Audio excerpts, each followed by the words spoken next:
श्लोक करेक्ट निरंजन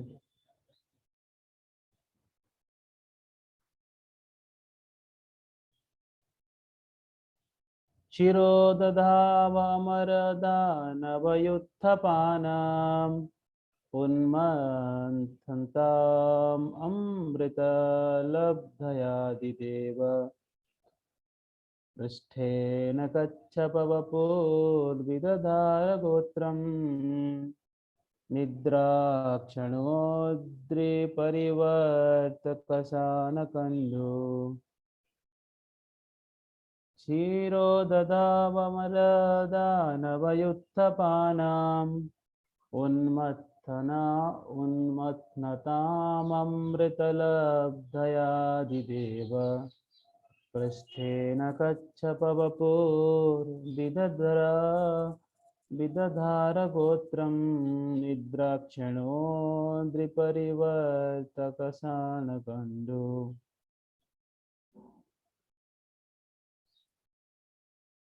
क्षीर ये हिंदी में स्क्रीन में आ सकता है क्या प्रभु जी? नहीं आ सकता है। नहीं तो ठीक है, इसमें पढ़ लेते। क्षीर milk udadhau in the ocean of Amara the demigods, Danava the demons, Yutthapanam of the leaders of both hosts, Unmatnatam while churning, Amrita nectar, Labdhaya for gaining, Adidevaha the primeval Lord, Prasthena by the backbone, Kachapa tortoise, Vapuhu body, Vidadhara assumed, Gotram the Mandara heel, Nidrakshanaha while partly sleeping, Adri Parivarta rolling the hill, Adri Parivarta, Kasana scratching, Kandu itching. Translation and purport by Srila Prabhupada ki jai.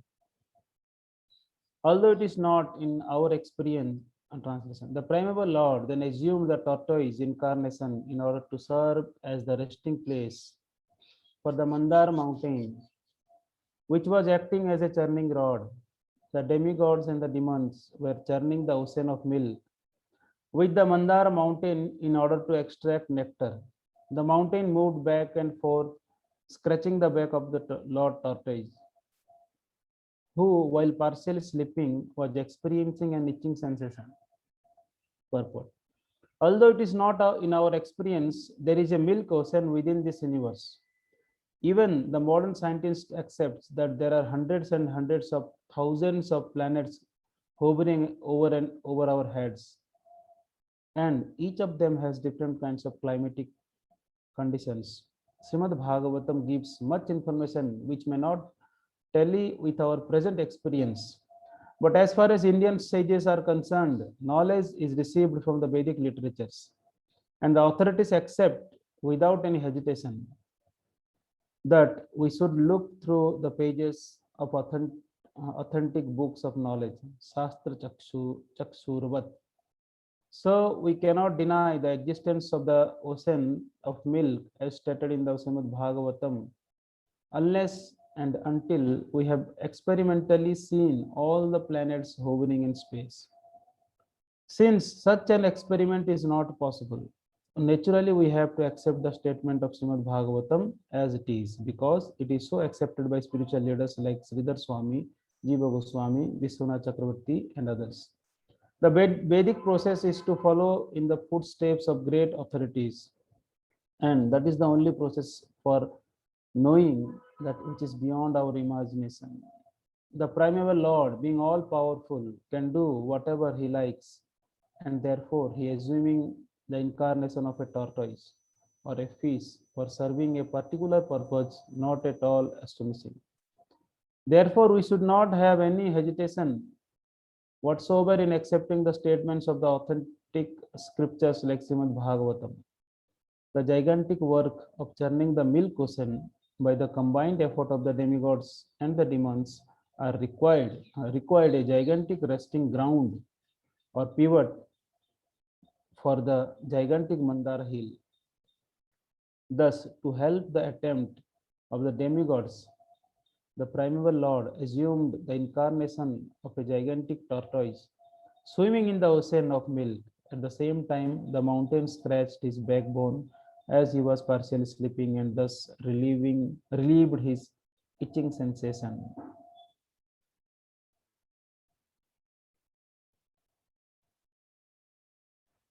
ॐ अज्ञानतिमिरान्धस्य ज्ञानाञ्जनशलाकया चक्षुरुन्मिलितं येन तस्मै श्रीगुरवे नमः। श्रीचैतन्यमनोभीष्टं स्थापितं येन भूतले स्वयं रूप कदा मह्यं ददाति स्वपदान्तिकम्। वन्देऽहं श्रीगुरो श्रीयुतपदकमलं श्रीगुरून् वैष्णवांश्च श्रीरूपं साग्रजातं सहगणा रघुनाथान्वितं तं सजीवं साद्वैतं सावधूतं परिजनसहितं कृष्णचैतन्यदेवं श्रीराधा कृष्णपादां सहगणललिता श्रीविशाखान्वितांश्च नमो विष्णुपादाय कृष्णपृष्ठाय भूतले श्रीमते भक्तिवेदांत स्वामिन्निति नामिने नमस्ते सारस्वते देवे गौरवाणी प्रचारिणे निर्विशेष शून्यवादी पाश्चात्य देशतारिणे वाञ्छाकल्पतरुभ्यश्च कृपा सिन्धुभ्य एव च पतितानां पावनेभ्यो वैष्णवेभ्यो नमो नमः। नमो महावदन्याय कृष्णप्रेमप्रदायते कृष्णाय कृष्णचैतन्य नाम्ने गौरतिसे नमः। हे कृष्ण करुणा सिंधु दीनबंधु जगत्पते गोपेश गोपिका कांत राधा कांत नमस्तुते तप्त कांचन गौरांगी राधे वृंदावनेश्वरी वृषभानुसुते देवी प्रणमामि हरिप्रिये। जय श्री कृष्ण चैतन्य प्रभु नित्यानंद श्री अद्वैत गदाधर श्रीवासादि गौर भक्त वृंद हरे कृष्ण कृष्ण कृष्ण हरे हरे हरे राम राम राम हरे हरे।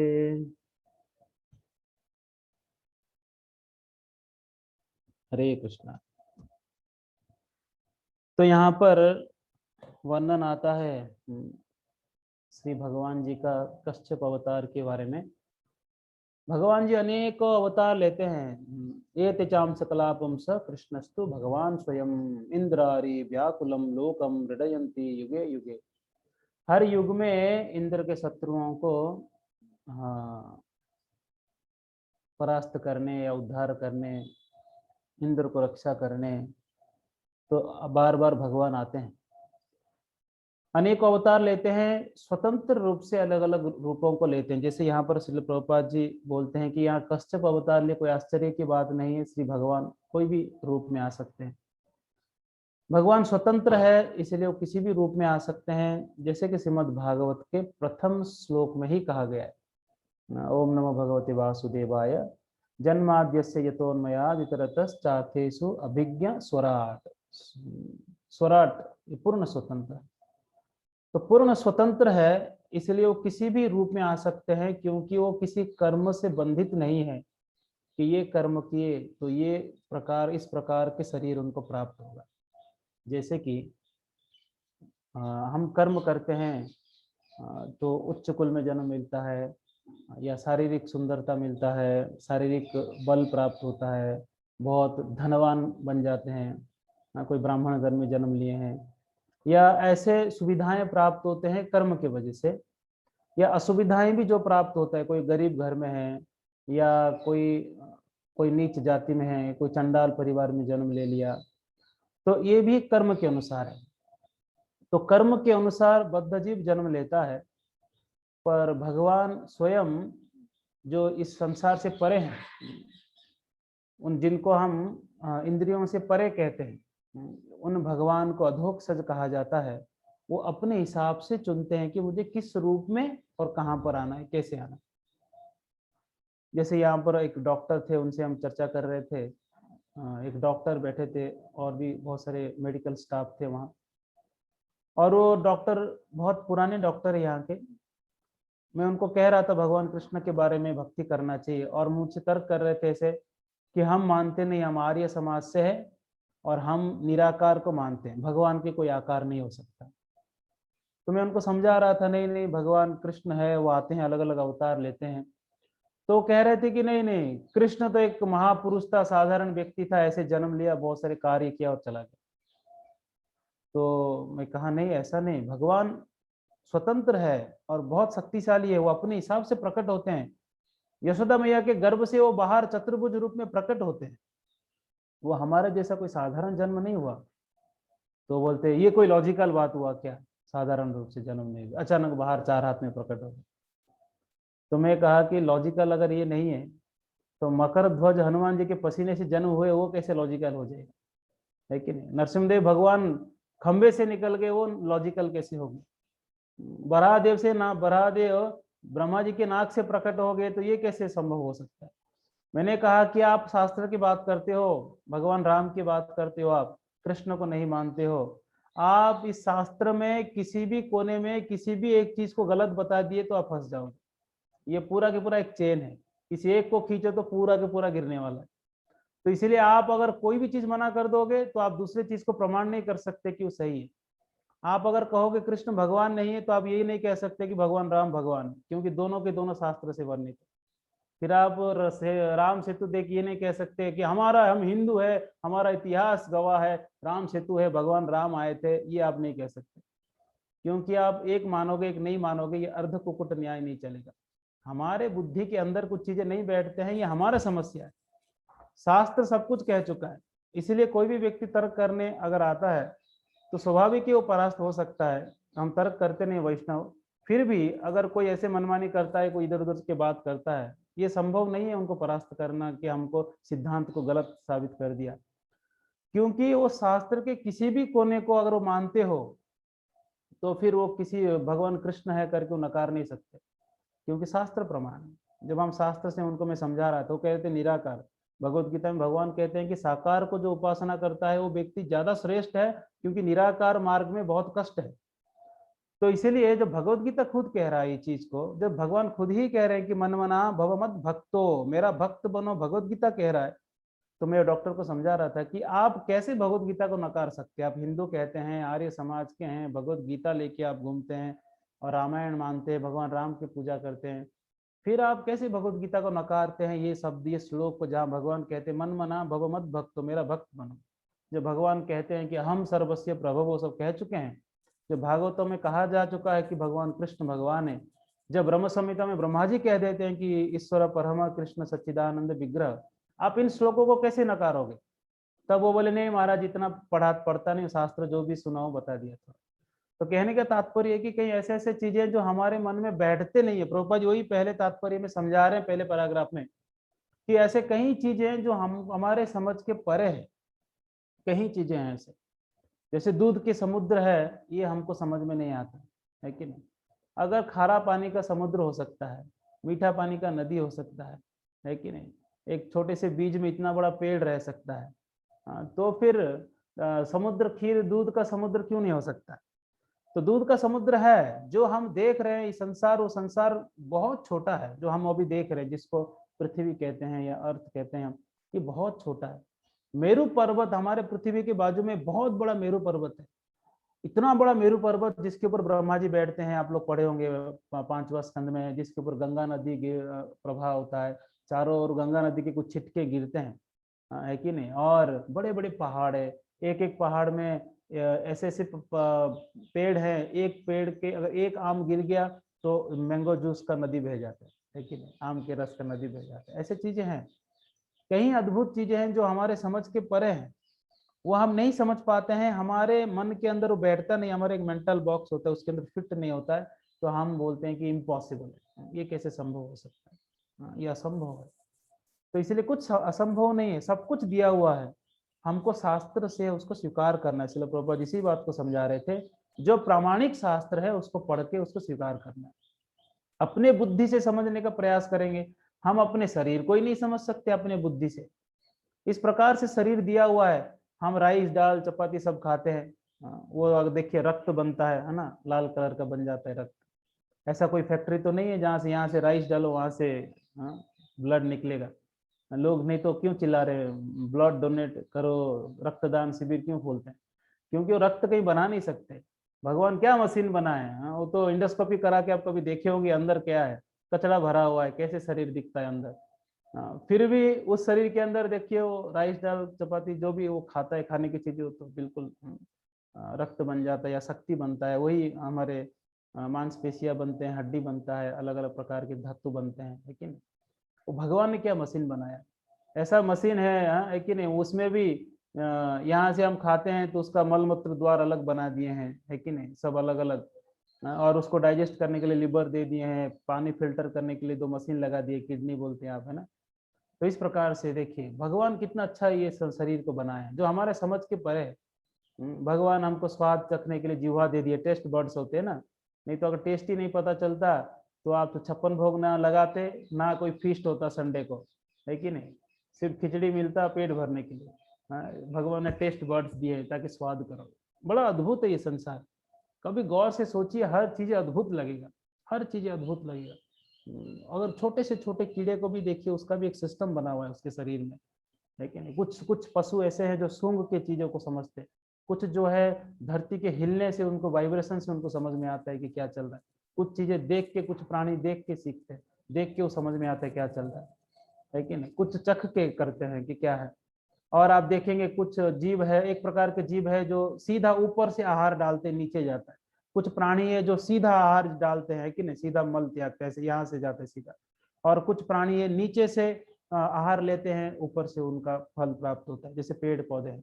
पशु आदि कुत्ते वगैरह सीधा खाते हैं, इस भागवत में वर्णन। कहीं अद्भुत चीजें हैं, ऐसे ऐसे प्रकार के फूल है जो अलग अलग प्रकार के गंध है, उसका सॉफ्टनेस है जो कोई फैक्ट्री में बना नहीं सकते आप। प्लास्टिक बना सकते आप, फूल नहीं बना सकते। आप ब्रेड बना सकते हो पर गेहूं नहीं बना सकते। तो कहीं अद्भुत चीजें, पूरा संसार ही अद्भुत है, भगवान का क्रिएशन बिल्कुल अद्भुत है, पर हमको वो समझ में नहीं आता है कि नहीं? तो इसलिए जो दूध का समुद्र है, ये इसी संसार में, जिसको जहां पर दूध का समुद्र में इस विशेष लीला समुद्र मंथन लीला हुआ था। और आते हैं इस लीला में, समुद्र मंथन लीला में अद्भुत चीजें ये हुआ, बहुत बड़ी सीख यहाँ पर, बहुत सारे चीजें सीखने को यहाँ पर इस समुद्र मंथन लीला में प्राप्त होता है कि इस लीला में भगवान स्वयं प्रेरणा देते हैं देवताओं को, ये बता के कि आप लोग को अमृत अगर पीना है, अमृत प्राप्त करना है, तो आप लोग क्या करो, समुद्र को मंथन करो। किसी भी चीज का अगर मंथन हो तो कुछ उसका सार रूप में कुछ प्राप्त होता है कि नहीं? दधि मंथन करते हैं तो उसमें माखन निकलता है। तो आप दूध मंथन करो, इसमें कई चीजें प्रकट होने वाला है, और अब अमृत भी मिलेगा, फिर आप पी लेना। तो बोलते देवता लोग बोलते ये हम नहीं कर सकते अकेले, हमारे बस की बात नहीं। बोलते हैं कि दानव लोग के पास बहुत शक्ति होता है ना, बहुत शक्ति, जब भी चाहे आपको भगा सकते हैं स्वर्ग से, खुद बैठ जाते हैं। तो इसलिए उनके शक्ति का सदुपयोग करो और उनको बुलाओ और समुद्र मंथन लीला करो, समुद्र मंथन करो।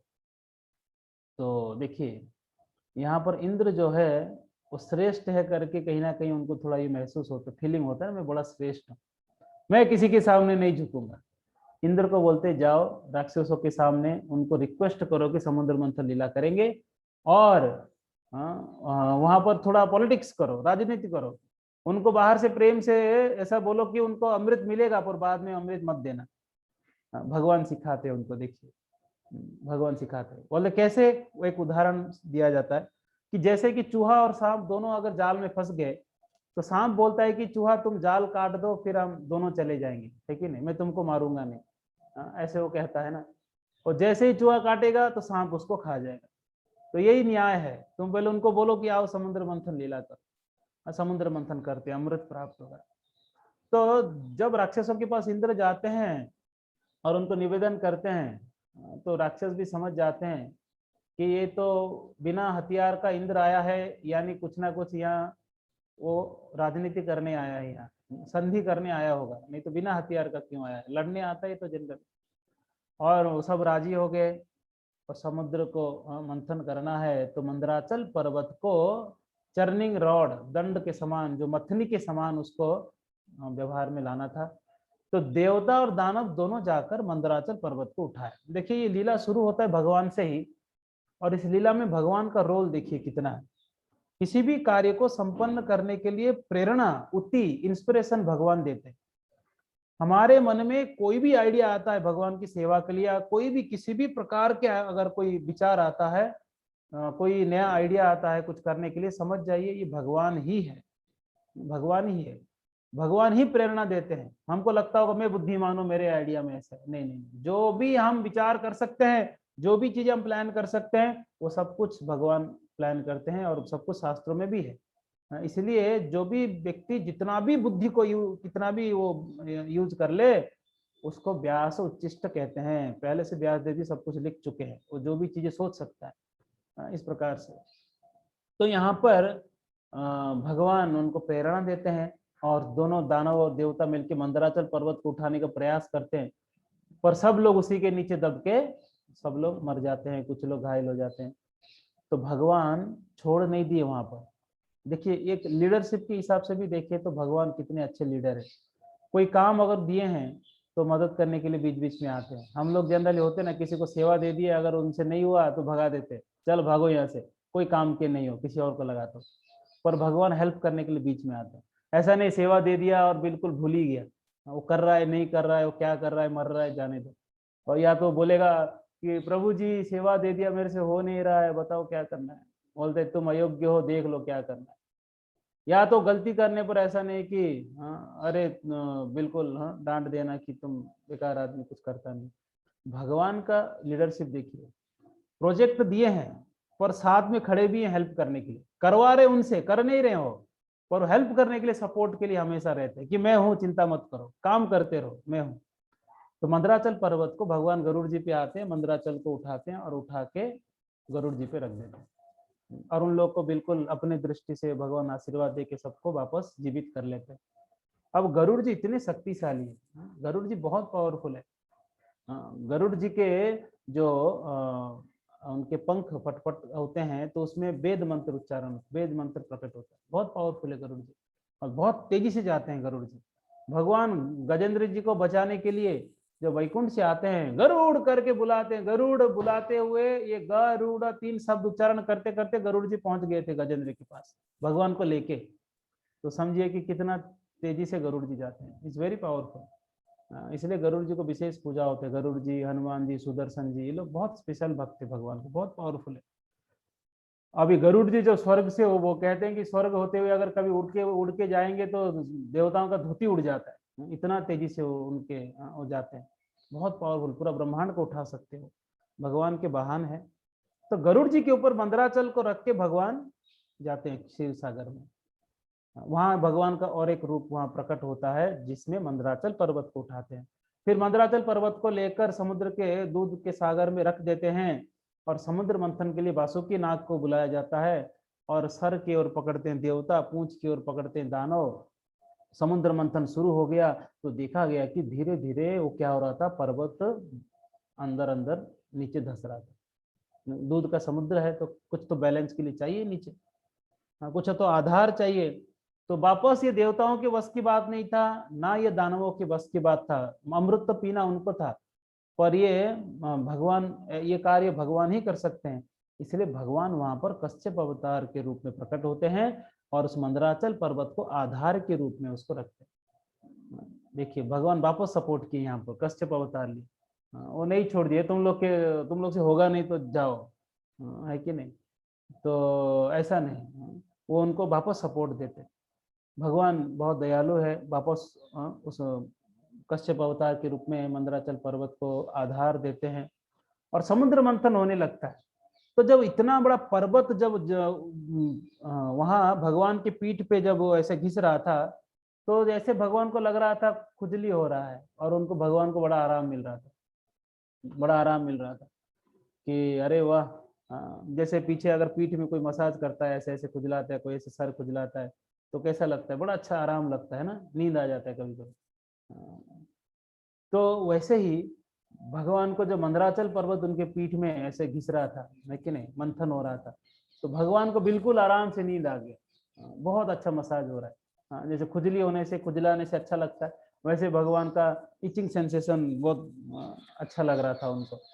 तो इस प्रकार से भगवान जी को इतना बड़ा पर्वत उनके पीठ में घिसने पर भी उनको आराम मिल रहा था, आनंद आ रहा था। इस संसार में कई लोग कहते हैं कि हम भगवान है, और जो भी व्यक्ति ये कह रहा है कि हम भगवान है, तो क्या बोलिए आप बताइए उनको, लेट जाओ थोड़ा, और पत्थर लाओ, तो पीठ में थोड़ा घिसते हैं, अगर आपको आराम से नींद आ रहा है तो समझ जाओ कि आप भगवान है कि नहीं।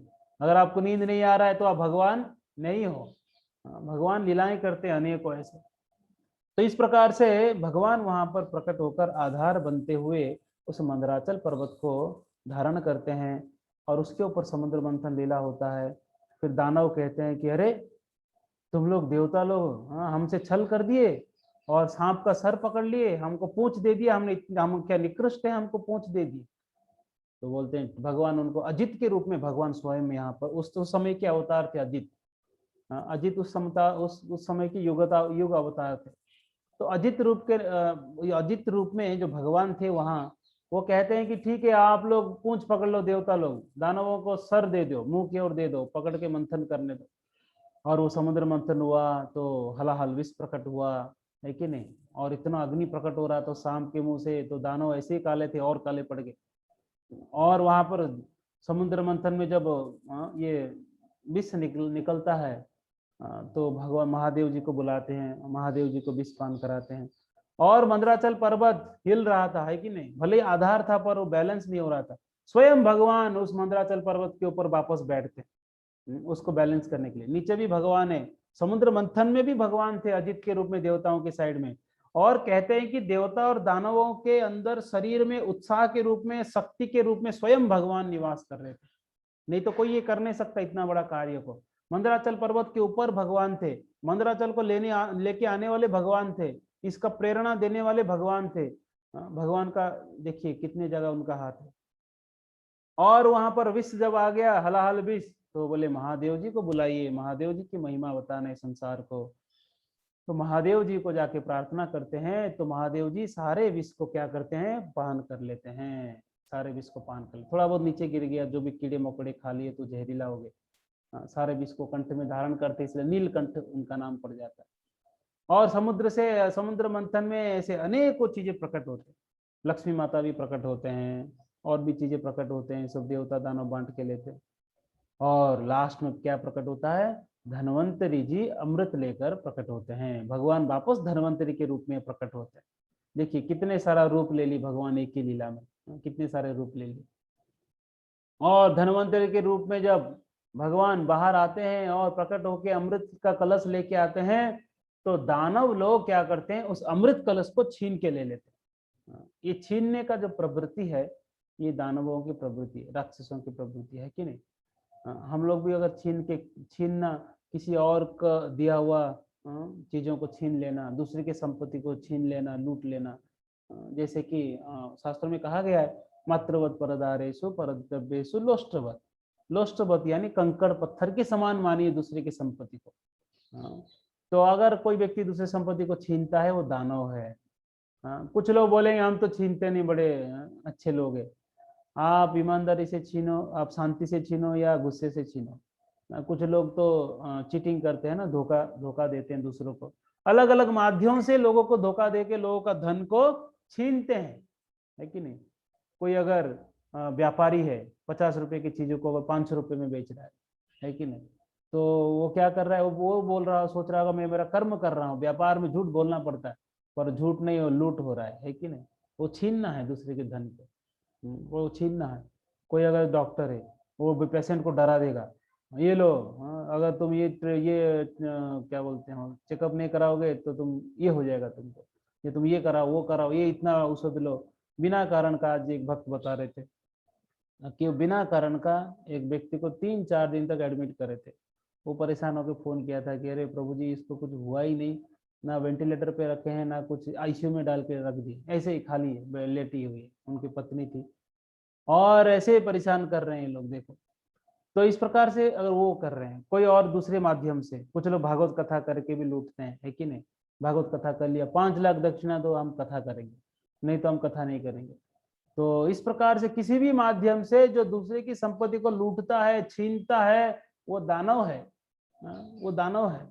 तो इसीलिए ऐसे दानव कभी भी शांति से जीवन जी नहीं सकता। धन तो ले लेगा, पर धन लेने से कोई सुखी नहीं हो जाता, अशांत रहेगा वो। अशांत से कुत सुखम, अशांत रहने वाला व्यक्ति क्या सुख प्राप्त कर सकता है। वो तो सुख का सामग्री तो आ जाएगा, सामग्री है, घर में सोफा है, बड़ा बंगलो है, गाड़ी है, पैसे हैं, खाने वाले प्लेट सामने 56 भोग है, और वो खा नहीं सकता। डायबिटीज हो गया, ब्लड प्रेशर हो गया, शुगर हो गया, ये हो गया, हो गया, है कि नहीं। घर में इतना झगड़ा चल रहा है कि एसी गाड़ी में भी उसका पसीना आ रहा है कि नहीं। ड्राइवर मजा ले रहा है, वाह क्या गाड़ी मालिक मेहनत करके लिया है मेरे लिए।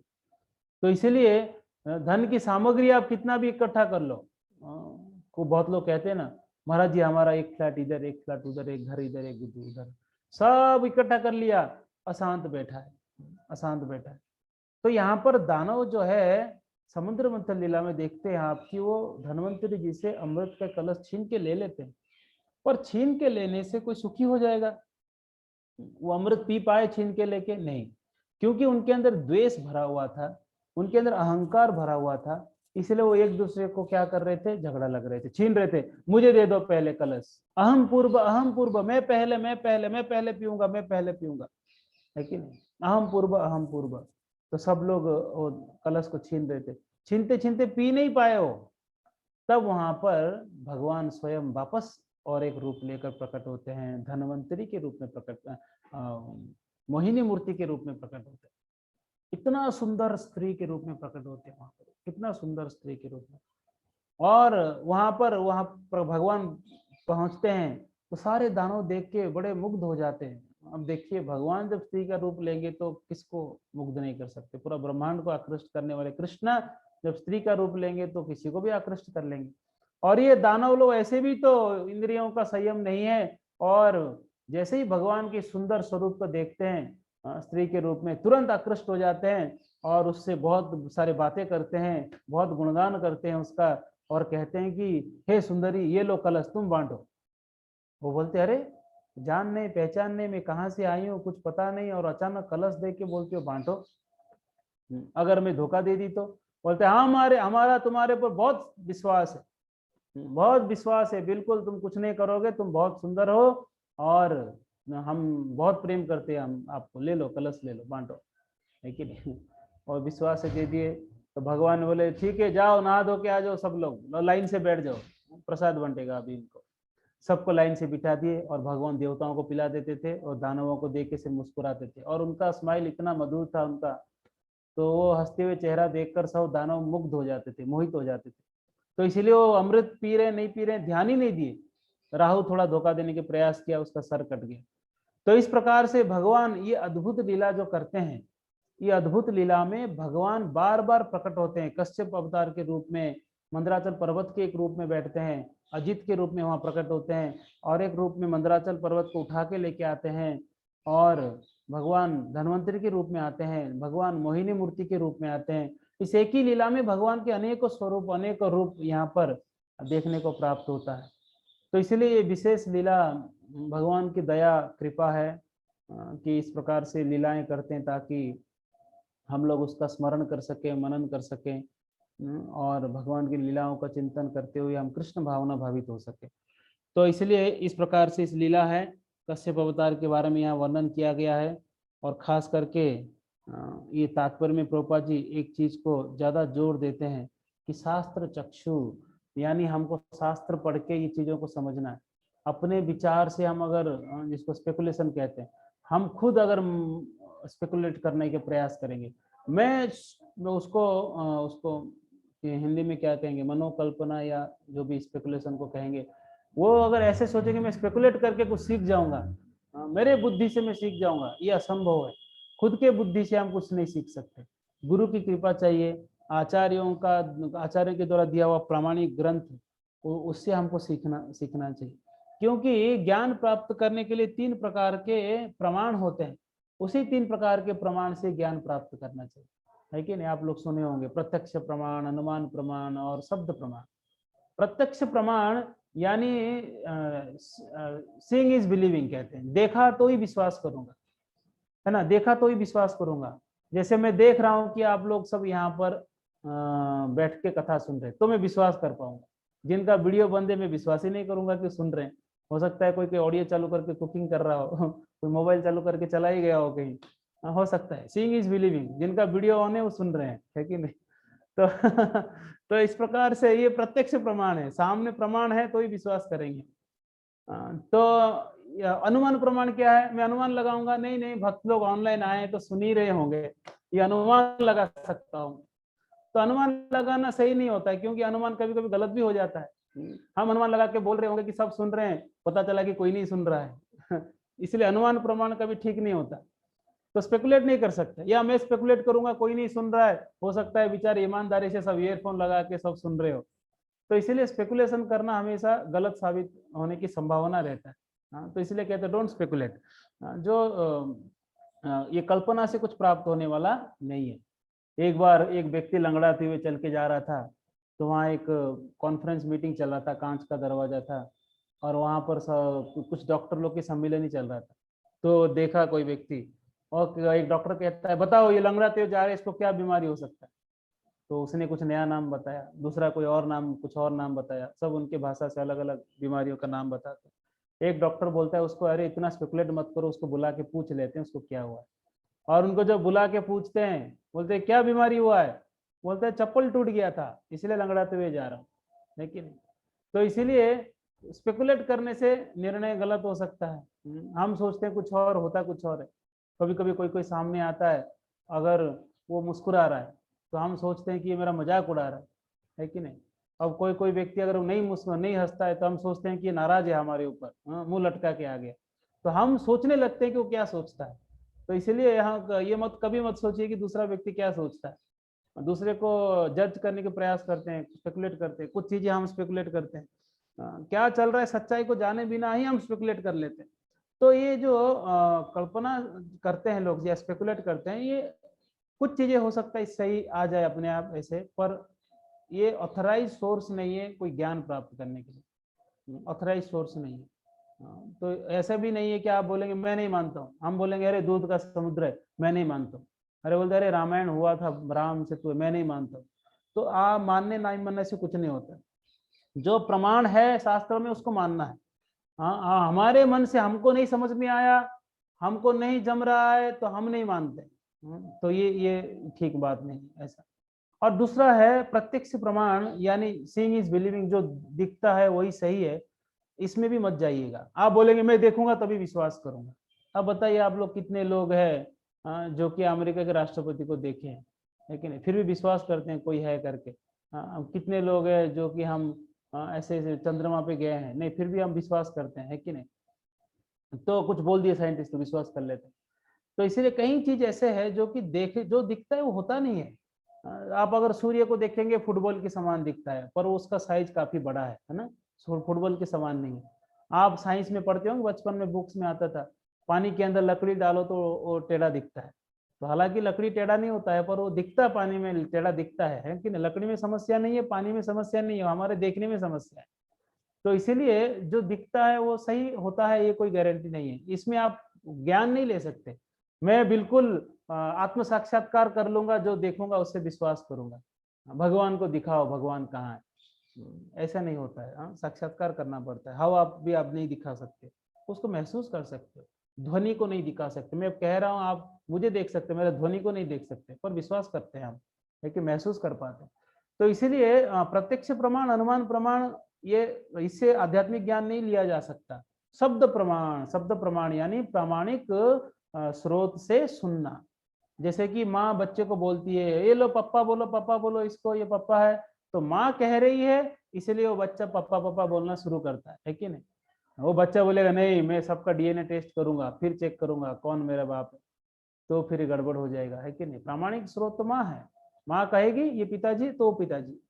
तो स्कूल में हमारे शिक्षक कहते हैं ये वस्तु ये है, ये चीज को ये कहते हैं, तो हम सीखते हैं।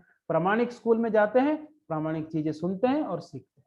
तो हर वस्तु सुन के सीखा जाता है, वो भी प्रामाणिक व्यक्ति से। ऐसा नहीं कोई भी कुछ भी कह दिया तो हम सीख लेंगे।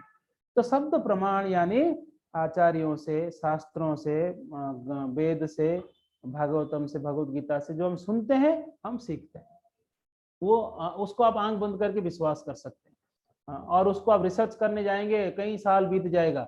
अरे देखो लोग बोलते हैं अरे टॉयलेट अगर कोई मल है छू लिए तो स्नान करना पड़ेगा। अब यहाँ गाय का जो मल जिसको लोग मानते हैं, गोबर हम कहते हैं, उसको तो हम घर में लेपते थे, है कि नहीं। गाँव में तो सब लोग सुबह उठ के पहला काम तो ये रहता था गोबर के पानी घर के सामने छिड़कना।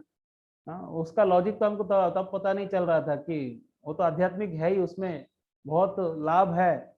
पर भौतिक दृष्टि से भी देखा जाए तो काफी उसमें फायदे हैं। अभी के डॉक्टर कहते हैं कि गोबर से तो बहुत सारी बीमारियां चली जाती है, गोमूत्र से भी कितना फायदा है। हाँ, है कि नहीं। दूध से, दही से, देखिए गौ माता से बहुत कुछ प्रकट होता है। हाँ, सब अमृत है, सब अमृत है। हाँ, तो इसलिए अभी रिसर्च करते करते करते ये निष्कर्ष में अभी डॉक्टर पहुंचे कि नहीं गोबर बहुत हितकारी है, बहुत हितकारी। तो ये व्यक्ति इतना रिसर्च करने की आवश्यकता नहीं है, जो शास्त्र में कहा गया है वो सत्य है। आयुर्वेद में कहा गया है ये मसाला यूज करो, इससे डाइजेस्ट हो जाएगा, ये मसाला यूज करो, ये इससे ये फायदा होगा। इसलिए तो हम दालचीनी वगैरह डालते, इलायची, दालचीनी, अदरक, मिर्ची डालना, ये कौन बताए। रिसर्च करते हुए निष्कर्ष में थोड़ी कोई पहुंचा। ये लिखा हुआ है आयुर्वेद में कि चीजें आवश्यकता है। तो सब आयुर्वेद में है। किसी का पेट गर्म हो गया या सर दर्द हो रहा है, क्या करना है, नींबू पानी पी लो, है कि नहीं। और कुछ कुछ और उपाय भी, सारे नेचुरल उपाय दिया हुआ है आयुर्वेद में। कोई भी तबीयत में कोई भी बीमारी हो, सब नेचुरल उपाय कितने सारे हैं। कोई मुझे अभी रिसेंटली कह रहा था प्रभु जी मुझे तो डायबिटीज हो गया था, मैं तो रात को मेथी भिगाता था और सुबह उठ के चबा के खाता था, डायबिटीज भाग गया, है कि नहीं। तो मेथी से वो डायबिटीज ठीक कर दिया। तो ये सारे चीजें वेद में कहा गया है, आयुर्वेद में कहा गया है। संगीत शास्त्र कहाँ से आया। लोग जो सारे गा मा पा कहते हैं, ये सारे कहाँ से सीखे हो। वो तो संगीत शास्त्र वेद से ही तो सीखते हैं। तो वेद से बहुत कुछ है, सब कुछ वेद में, बहुत कुछ नहीं सब कुछ है, सारे चीजें वेद में लिखा हुआ है। तो उसको हमको सुनना है, सीखना है, उसको स्वीकार करना है। इसको शब्द प्रमाण कहते हैं। इसीलिए शब्द प्रमाण पे जाइएगा, शास्त्र पे जाइएगा। कोई अपने मनमानी कर रहा है, कोई नया संस्था खोल दिया। हमारे बाबा, हमारे गुरुजी सेल्फ मेड गुरु, खुद ही गुरु बन गए।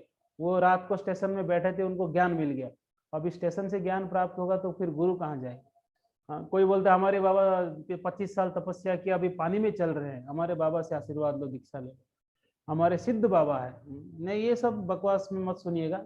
जो व्यक्ति गुरु परंपरा से ज्ञान लिया है, पहले शिष्य बना है, फिर बाद में गुरु बना हो, कहीं ना कहीं किसी गुरु के शरण में रहा हो, शिक्षा प्राप्त किया हो, प्रामाणिक परंपरा से, प्रामाणिक शास्त्रों से सीख रहा हो, उनसे ज्ञान लेना चाहिए। जैसे कि आप अपने बच्चों को उसी स्कूल में डालते हैं जो ऑथराइज्ड है, उसी कॉलेज में आप एडमिशन दिलाते हैं जो प्रामाणिक हो, है कि नहीं। बाद में सर्टिफिकेट भी आपको मिलता है। ऐसा नहीं कि कोई आके बोलेगा मैं पढ़ाऊंगा, तो आप पूछेंगे तो फिर आप कौन से कॉलेज से पढ़े हैं, आप कौन सी यूनिवर्सिटी से आप डिग्री लिए। नहीं, मैं तो सारा किताब खरीद के घर पे ही पढ़ लिया, समझ गया मैं, ला आपके बच्चे को बुलाओ मैं पढ़ा लूँ। तो आप कभी नहीं भेजेंगे, क्योंकि प्रामाणिक नहीं है वो। इसलिए प्रामाणिक शास्त्रों से ही ज्ञान लेना चाहिए, यही प्रोपा जी समझाते हैं। तो हमको ये सीखना है। और कई चीजें जो हमारे समझ के पर है, जो हमको समझ में नहीं आता है, आकाश की ओर आप देखिए तो आश्चर्य हो जाएंगे, इतने तारे कहाँ लटक रहे हैं, कैसे चमक रहे हैं। ये चंद्र सूर्य सुबह शाम आते हैं, अपना ड्यूटी करते हैं, ये कहाँ रहते हैं, क्या कैसे ये प्रकाशवान क्यों है, इतना प्रकाश इनके अंदर क्यों आया, है कि नहीं। पृथ्वी के हर एक कण कण कण में, हर एक घास को लेकर, बड़े बड़े पेड़ को, पर्वत को, ये नदी, ये पानी, ये बारिश होना, ये ठंड, ये जो सीजन, जो ऋतु परिवर्तन होना, हर चीजें अद्भुत है। ये चीजें हमारे समझ के परे है, बिल्कुल अद्भुत है। हाँ, ये अद्भुत चीजों को देखिए और भगवान को याद करिए, यही भगवान की विभूति दर्शन है कि नहीं। यही कृष्ण स्मरण हो सकता है इसी से ही। हाँ, हर चीज में कृष्ण दिख सकते हैं, हर चीज में। ऐसा कोई वस्तु नहीं जहाँ पर आप कृष्ण का स्मरण नहीं कर सकते हैं। कितना अद्भुत है ये संसार। तो इसलिए याद है, ये संसार ही इतना अद्भुत हो सकता है, तो सोचिए कि दूध का समुद्र कितना अद्भुत होगा। ये जो तारे दिखते हैं, चंद्रमा दिखते हैं, जो अलग अलग ग्रह का वर्णन आता है, स्वर्ग लोग, जनलोग, तपलोग, महरलोग, ब्रह्मलोग, कितने अद्भुत होंगे। नीचे अतल, सुतल, तलातल, महातल, रसातल, पाताल, ये कितने अद्भुत होंगे। ये तो 14 भुवन है। और इसके बाहर दूसरे ब्रह्मांड, तीसरे ब्रह्मांड, ऐसे अनंत कोटि ब्रह्मांड कितने अद्भुत होंगे। ये सारे ब्रह्मांड तो मिलके एक भौतिक संसार कहते हैं। ये संसार को छोड़कर वैकुंठ जगत कितना अद्भुत होगा। स्वयं प्रकाशमान वैकुंठ जगत वो कितना अद्भुत होगा। भगवान के धाम कमल फूल के समान गोलोक वृंदावन कितना अद्भुत होगा। वहाँ भगवान श्री कृष्ण अनेकों भक्तों के साथ लीलाएं करते हैं, जहाँ कोई ना बूढ़ा होता है, ना कोई बीमार पड़ता है, ना किसी को भूख प्यास लगता है, ना कोई थकता है। बिल्कुल हमेशा युवक रहते हैं, सुंदर रहते हैं, अनंत आनंद है। तो कितना आनंद आता होगा, कितना स्नेह, कितना प्रेम वहां पर है। तो ये सब विचार करना चाहिए हमेशा, तो हमेशा कृष्ण भावना भावित रह सकते हैं। हरे कृष्णा। ग्रंथराज श्रीमद् भागवतम की जय, श्रील प्रभुपाद की जय, निताय गौर प्रेमानंदे, हरि हरि बोल। ठीक है, कोई त्रुटियां गलतियां हो तो क्षमा करिएगा। हरे कृष्णा। श्रील प्रभुपाद की जय। कहाँ गए निरंजन शेष प्रभु जी? ठीक है, मैं भी जाता हूँ, भगवान जी को भोग लगाना है। फिर उसके बाद मिलेंगे कभी और। हरे कृष्ण।